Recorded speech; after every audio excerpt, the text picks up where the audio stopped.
What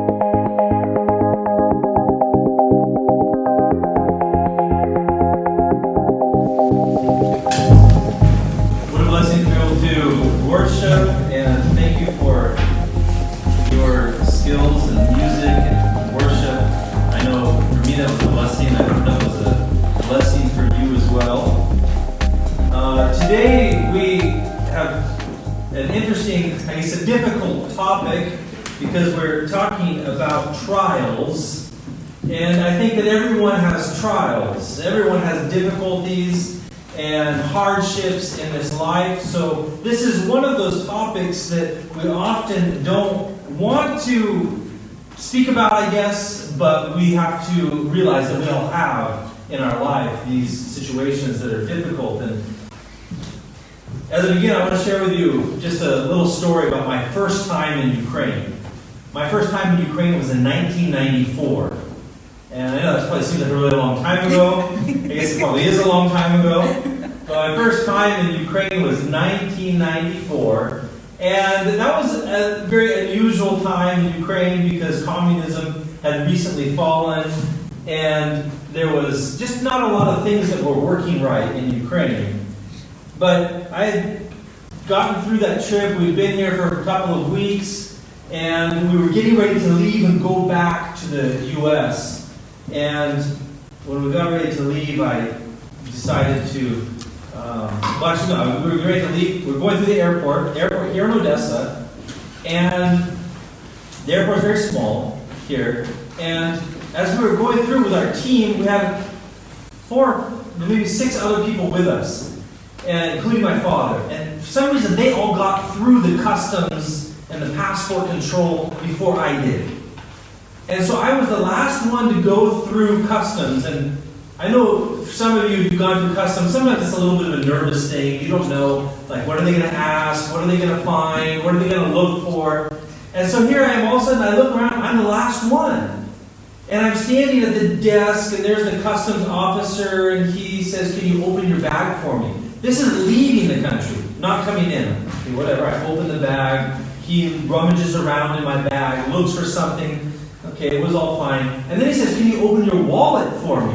And I didn't really want to open my wallet, but I said, okay. So I opened my wallet, and you know what he found in there? He found Ukrainian currency. At that time, it was called coupons.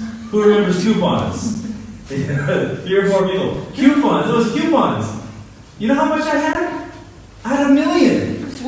I had 1 million coupons. He said, "Oh, now 1 million coupons was about $7, so it wasn't really that much money." But he said, he looked, he said, "Oh, big problem."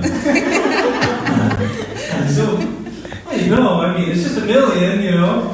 And he said, "Big problem." And all of a sudden I started getting worried. My father and the other team members had all gone already into the waiting area for the airplane. And she said, "This is a big problem." I was thinking, how could this be a big problem?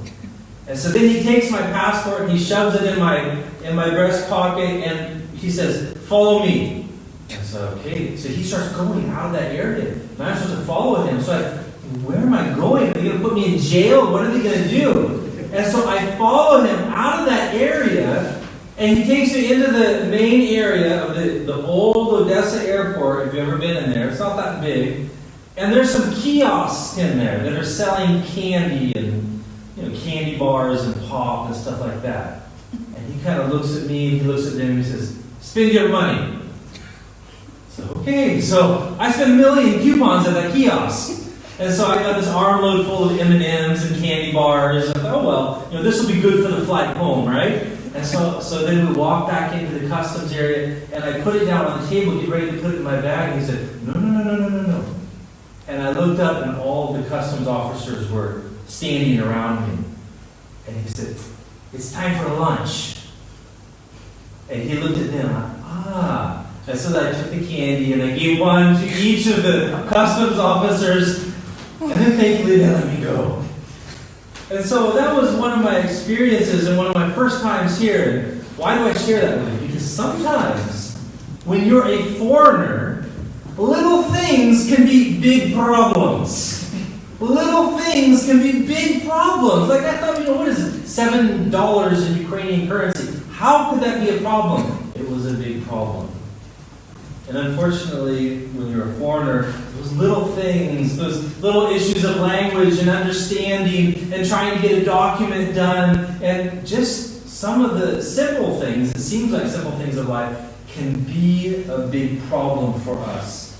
And so I think that's why this text of Scripture is so important for us to understand as James writes to foreigners who are in a foreign country, and he begins right away by saying, "Consider it pure joy, my brothers and sisters, whenever you face trials of many kinds, because you know that the testing of your faith produces perseverance. Let perseverance finish its work, so that you may be mature and complete, not lacking anything."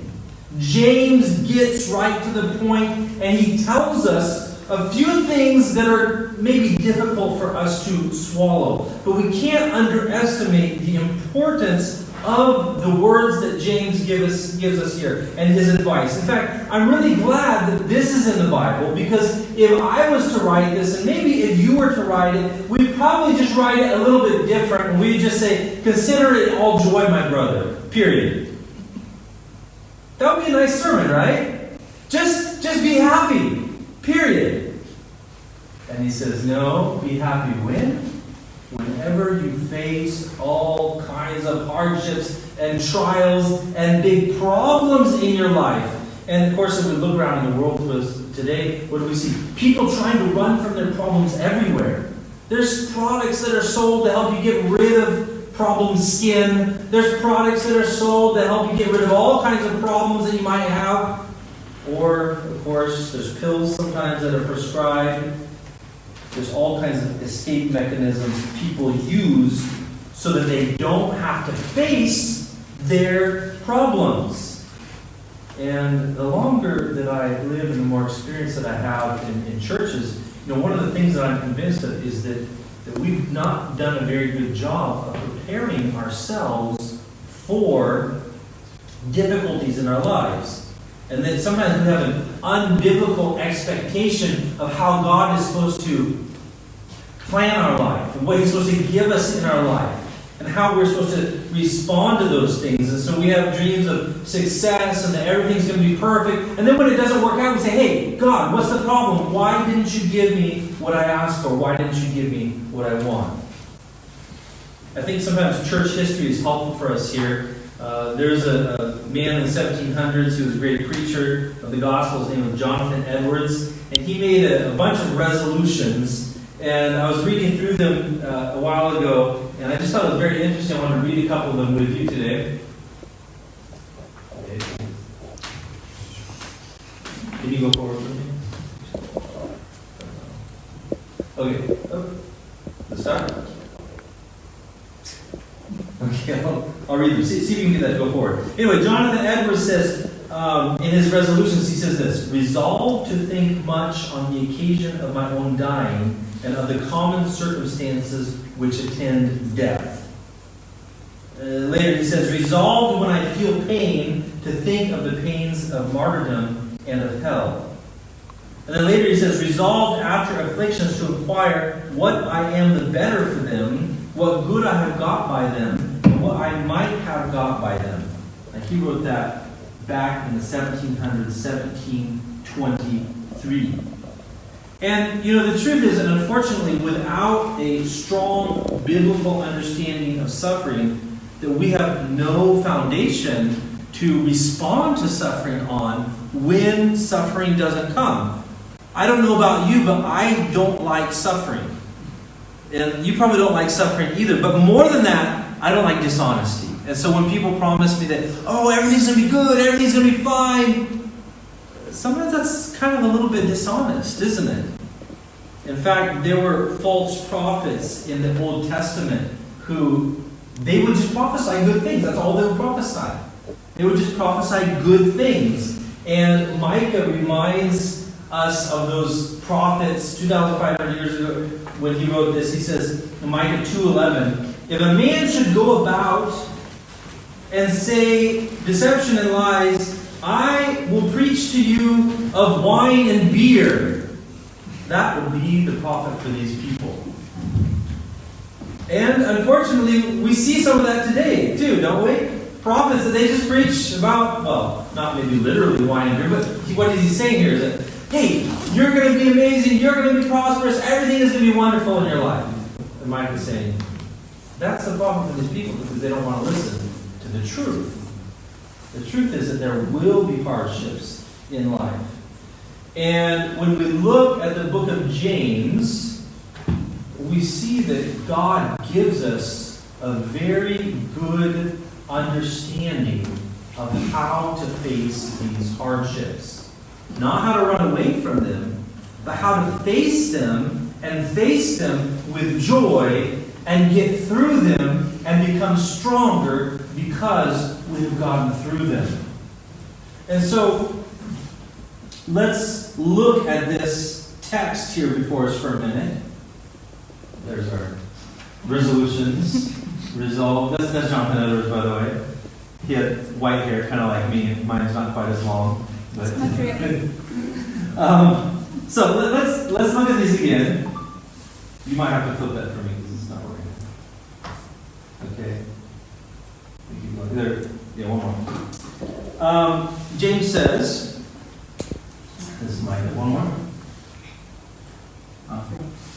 Consider it pure joy, my brothers, when you meet trials of various kinds, for you know that the testing of your faith produces steadfastness and perseverance. And let perseverance finish its work, so that you may be mature, complete, and lacking nothing. Now, James opens his letter very quickly, gets to the point. This is only the second verse after he gives his greetings in the first verse. And you might wonder why he is so abruptly talking about these hardships. And one of the reasons why is because, remember, we talked about this last week. Do you remember who he's speaking to? He says,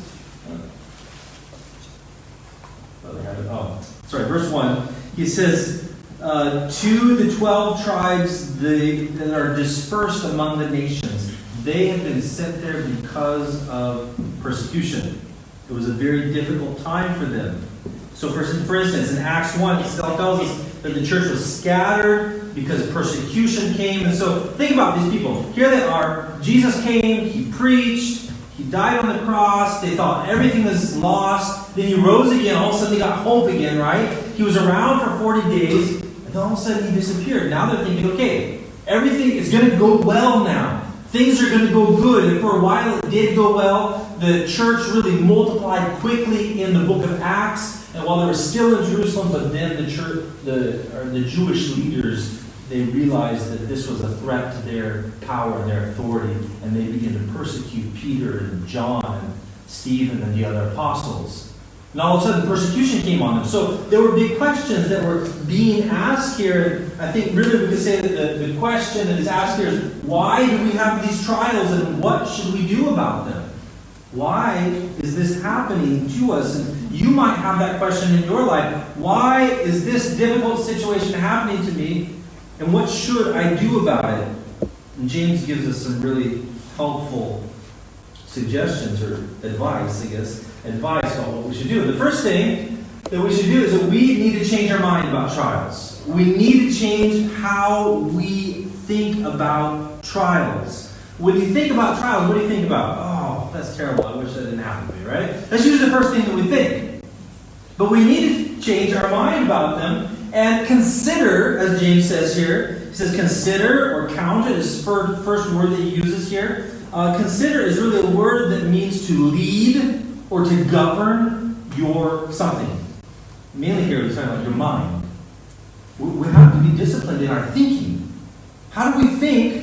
Not just responding with our emotions, not just responding because everything is bad and getting upset, but thinking and leading and governing our mind, controlling how we think about these things, and making sure that we're thinking about them in a biblical way. And so, what do you think about when you think about problems and suffering in your life? Do you think, how can I avoid them at all costs? Or do you think about, well, why is this happening to me and it's not happening to that person over there? Those aren't the kinds of ways that we should be thinking about suffering. And it's important that we have the right mindset. Our emotions might say one thing, but our mind has to go back to God's Word and has to clarify the truth and give us the right perspective on these things. We need to think and understand that maybe God put this suffering in our lives for a reason. And one of the ways that we can do that is by focusing on Jesus himself. Look at what Hebrews chapter 12, verse 2 says, looking to Jesus, the founder and perfecter of our faith, who for the joy that was set before him endured the cross, despising the shame, and is seated at the right hand of the throne of God. So Jesus himself is our greatest example here. We need to be thinking about him and his example when we have these problems in our life. Looking at Jesus doesn't simply mean getting a picture of him and looking at him. Okay? Looking at Jesus means considering what he did. In fact, the Greek word here for looking literally means looking away from one thing and towards another thing. And part of the problem that we have in difficulties is we only look at the difficulty itself, and we don't see God in it. And so here in Hebrews he's saying, look at Jesus. Look away from your problems and look at Jesus for a while. Look at what he went through and look how God used that in such an amazing way to save people and give them forgiveness. And so it's really important that we do that. For instance, I don't know, I think Pastor Sergey's a runner, right? Do we have any other runners here? Who likes to run? What? Okay, yeah. I don't like to run. I honestly don't like to run. But every once in a while, I find myself doing it. And when I begin running, it feels so good. It just feels like you're just flying with the wind. This is fun. Why don't I do this all the time? And you start running, and that lasts about maybe 200 or 300 meters. And then you start thinking, what am I doing? Well, I have body parts I didn't know about that are telling me that they're there. And things start hurting, and you start breathing deeply and thinking, how much longer until I can stop? And what do you do at that point? You know what I do, and I think what a lot of people do, is they take their mind and they think about something else. Because if all I think about is how much my legs hurt, how hard I'm breathing, I'll stop. I'll stop very quickly. But if I begin to think about, I don't know, my family, if I begin to think about maybe some of my goals, if I begin to think about how healthy this run will make me, then I can keep going. And so the same is true in the Christian life. As we face these hardships, we need to direct our minds towards Christ and towards the truth of what he has done for me and for you, and towards what he's doing in our lives right now. And then we will gain true spiritual strength to continue on with endurance and not give up. So we need to make sure that our minds are in the right place, that we have changed our minds when it comes to suffering. And the second thing that we need to do is we need to learn to see joy in our trials. We don't really do this very well. We see there in Hebrews chapter 12 that Jesus saw joy in it, right? It said, for the joy set before him. It was the joy of knowing that he was being obedient to the Heavenly Father. It was the joy of knowing that he was providing salvation to those who believe in him. That was the joy. And I know that there's certainly great suffering in the world today, and my small sufferings can't really compare with the sufferings of millions of Christians around the world who are truly suffering, being in prison, being beaten, or losing their lives for their faith. But yet we can know one thing, that suffering has the ability to produce joy in the Christian. True joy. We just get deceived sometimes. We think that joy and entertainment are the same thing. We think that joy and some sort of just, physical excitement are the same thing. But they're not. Joy is much deeper. Joy is so deep that it doesn't matter what kind of physical suffering or other suffering you're going through, it can remain in you in your heart at a very deep level. And so we need to learn to see that joy in our trials. He says, all joy in all trials. Not just in some, not just when it's kind of hard, but in all trials. And so we need to make sure that we're not putting limitations on our joy. We're not saying, well, I'll be happy as long as this happens. Or I'd be happy if this happened. Or if God gave me that, then I'd be happy. You know, God is saying, listen, you can have joy now. You can have joy in whatever circumstance you're in, if you understand that true joy is when you know that God is with you and you have your faith firmly planted in Him. Don't put limits on your joy. Joy is one of the greatest weapons in our spiritual arsenal that we can use against Satan. I mean, he doesn't like it when we're joyful. He'd rather have us depressed, hopeless, not wanting to move on. He doesn't want us joyful. You know why? Because joyful people, they end up doing a lot. They end up serving well. They end up encouraging a lot of other people. God uses joyful people. So how can we find joy? Here's a couple of ways. Find joy in the presence of God. Do you spend time in His presence? Do you make a regular habit of that? Find joy in the truth of His Word. Find joy in the fellowship of other believers. Find joy in praise and song like we were doing here just before I got up to speak. Find joy in knowing that your faith is directed toward an almighty, unchanging, and ever-loving God. And find joy in believing that God will use your suffering for His glory. Those are all ways that we can find joy in this life, and that we can find it in any circumstance that we find ourselves in, even if it happens to be a hospital bed or prison. Now, there's a third thing here that we can gain from this text, and that is we need to know what our suffering will produce if we look at it with faith.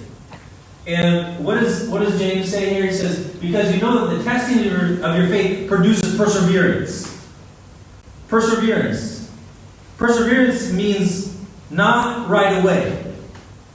It means the ability to hang on. The ability to see something further down the road and say, I am willing to hang on and continue doing the right thing until I reach that goal. The opposite of perseverance is wanting everything immediately. Push a button, there it is. Pay some money, there it is. We tend to want everything immediately. But faith tells us, the aspect of faith, one of the main aspects of faith is putting your faith, believing God said it, and then not seeing it, not even hearing it or smelling it, but just believing that God said it, and then waiting and say, okay, God, I will wait until this becomes reality. And of course, if we look back into Hebrews, we see that there are some great examples of faith there. Abraham, of course, is called the father of faith. God tested him, and that testing was a sign of his faith. It strengthened his faith, and it strengthened showed his faith, and it strengthened his faith. In fact, God's tests, when He tests you, when He tests your faith, you know, His tests aren't so much to show, does Caleb have faith or not? His test is more so that we will see that he's faithful. Because when we come through God's test successfully, what is the one thing that we come through? We see that God is able to do what He said He is able to do. And we need to know that without testing, our faith will not grow. So it's important that we have these tests and we persevere through them. And of course, it's important to know that God always gives the grace to pass those tests that He gives us. So, we need to make sure that we have perseverance, that we don't give up, because that's important. And then also, I would say this, we need to make sure that we don't run from our problems, that we don't run from our trials.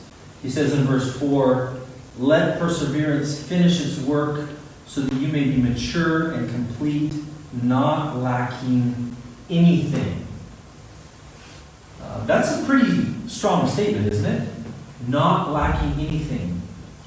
I feel like I lack things sometimes, but I don't know about you. It says, no. If you persevere in faith in trials, you will not lack anything. You will not lack anything that is needed to please God and live for His glory. And that's a very strong statement. So, how do you view your trials? This picture here is a picture of someone with this weight and ball, right? At home, I was tempted to bring it today, but then my kids convinced me not to bring it. But I have a kettleball, and I think it weighs 32 kilos. Yeah, it's pretty heavy. And it's kind of like this. You think of it like a kettleball, right? If I tied that to my ankle and I tried to run away with a 32 kilo kettleball tied to my ankle, how far would I get? How fast would I get there? It would limit me, right? It would keep me from doing the things I want to do. Just like this weight, it obviously is limiting this boy. He can't do the things that he wants to do. He can't go, he can't run. He's very limited because of that weight. But if we just turn it around and think of it a little bit differently, that same weight could do this, right? And now you look at that and say, wait a minute, is that limiting him, that weight? No, it's actually strengthening him, right? It's actually making him more able to do things. And God wants us to view our difficulties and trials in this way. If you simply just try to run away from it, guess what? They will catch you. We watched, some of you guys were there on Wednesday night, we watched the movie The Village. Have you seen it? And there's an interesting statement there because it's about this group of people that try to run away from all their trials, try to insulate themselves from all their problems. He said, you know what? Sorrow will find you. Doesn't matter what, sorrow will find you. And they tried to get away, and sorrow found them. And as long as you try and get away, it'll just make things worse. And God is saying, no, bend over. Pick up that trial. Face it head on with God. And instead of limiting you, it will actually prepare you for something better, for something greater. It will give you strength. And that is how the Christian needs to look upon the trials God has given him. Every trial is an opportunity for growth. Right, there's something in the weightlifting sports topic that's called time under tension. So the way to figure out whether or not a particular exercise is going to make your muscles grow is they say time under tension. How much time and how much tension? The more time you add and the more tension you add, the more opportunity for muscle growth later on. But if you just have tension without a lot of time, you won't have muscle growth. If you just have time but no tension, everything is easy in your life, you also won't have muscle growth. You need time, perseverance, under tension, problems and trials. So don't think, why me? Think, wow, what an opportunity to grow my spiritual muscles. What an opportunity to grow my faith. Don't give up on your spiritual walk just because it's difficult. Learn to take the long perspective on life. Learn to accept each trial as an opportunity for growth. The more trials you go through while looking at Jesus, the greater your spiritual growth potential. The problem is that we usually want out too early. So, how do you think about trials in your life? Here's a couple of ways that we can think about them to see how they give us a spiritual boost and strengthen us. Our trials help us to wait eagerly for glory, for heaven. Our trials help us to pray more. Our trials help us to hang tightly to God's love. Our trials help us to comfort others. Our trials help us to acknowledge the reality of our own weaknesses. Our trials help us to boast in Jesus instead of in ourselves. In fact, our trials help us to become like Jesus. Our trials help us to be more bold in sharing the gospel. They help us to have perseverance or steadfastness. They help us to cleanse ourselves from sin because we don't have any time for it during our trials. And they help us to rejoice, and also they help us to bring glory to God, to glorify Him. There's a list. I'll share it in the WhatsApp group afterwards in case you want that list. Maybe it will be helpful to you. But as we think about this, I think it's very important that we carefully examine our lives and how we respond to trials.